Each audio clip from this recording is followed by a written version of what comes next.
કૃપા કોઈ નો કરે ને એવું માતા કરે, કોઈ નો આપે ને એવું ભરમ આપે ભાઈ.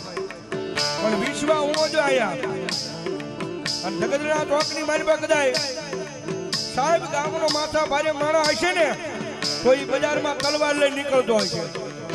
કદાચ 80 રૂપિયા વાળો માણસ હશે તો 12 નંબરનો જોટો બંદૂક લઈને કદાચ નીકળતો હોય. પણ સાહેબ આ માગુડા છે ને એટલું બોલે અમારે તલવારની નથી જરૂર, અમારે પિસ્તોલ બંદૂકની નથી જરૂર, કારણ કે અમારી પાસે તો વગર ગોળીની મોટી રાઈફલ અમારા વાલા આપવાની માતા શક્તિ છે ભાઈ.